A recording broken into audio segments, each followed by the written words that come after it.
UP की औद्योगिक नगरी मोदीनगर की कभी शान अलग हुआ करती थी, लेकिन अब विकास की दौड़ में कहीं ना कहीं मोदीनगर पीछे पिछड़ गया है। लेकिन अब एक बार फिर से उम्मीद जगी है, मोदीनगर में विकास में तेजी आ सकती है।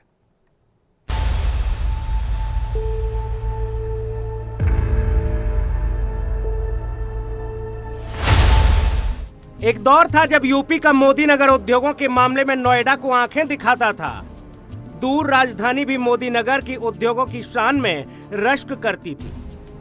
लेकिन वक्त के साथ साथ यहाँ की इंडस्ट्री को ग्रहण सा लग गया। कल कारखानों के पहिए थम गए। खानदानी विवाद मोदीनगर में उद्योग धंधों के लिए घुन बन गया। 1980 से 1990 के दशक में मोदीनगर के विकास के पंख मानो कतर दिए गए।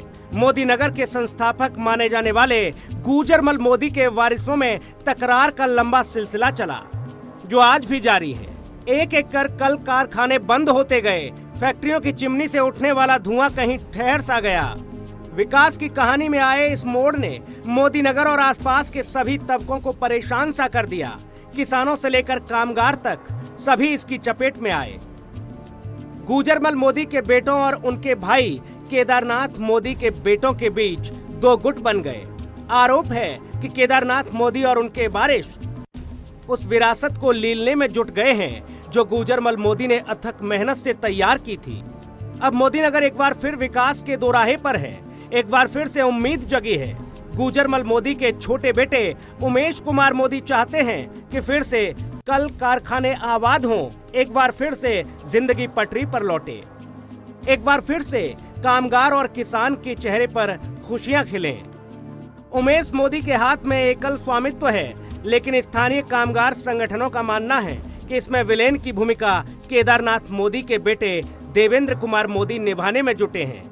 जहां उमेश मोदी बंद पड़ी गन्ना मिलों को चालू कर मुनाफे में लाने के बाद किसानों के बकाये निपटाने की प्लानिंग कर रहे हैं, तो वहीं देवेंद्र मोदी अदालती नुक्तों का सहारा देकर इस सपने पर ग्रहण लगाने के लिए आमदा है। ऐसे में तमाम संगठनों में सुगबुगाहट है। बैठकों का दौर जारी है। अब देखना होगा कि विकास का सपना साकार होता है या फिर साजिशों के ग्रहण से ये चमक फीकी पड़ती है। मोदीनगर से एनवी न्यूज के लिए ब्यूरो रिपोर्ट।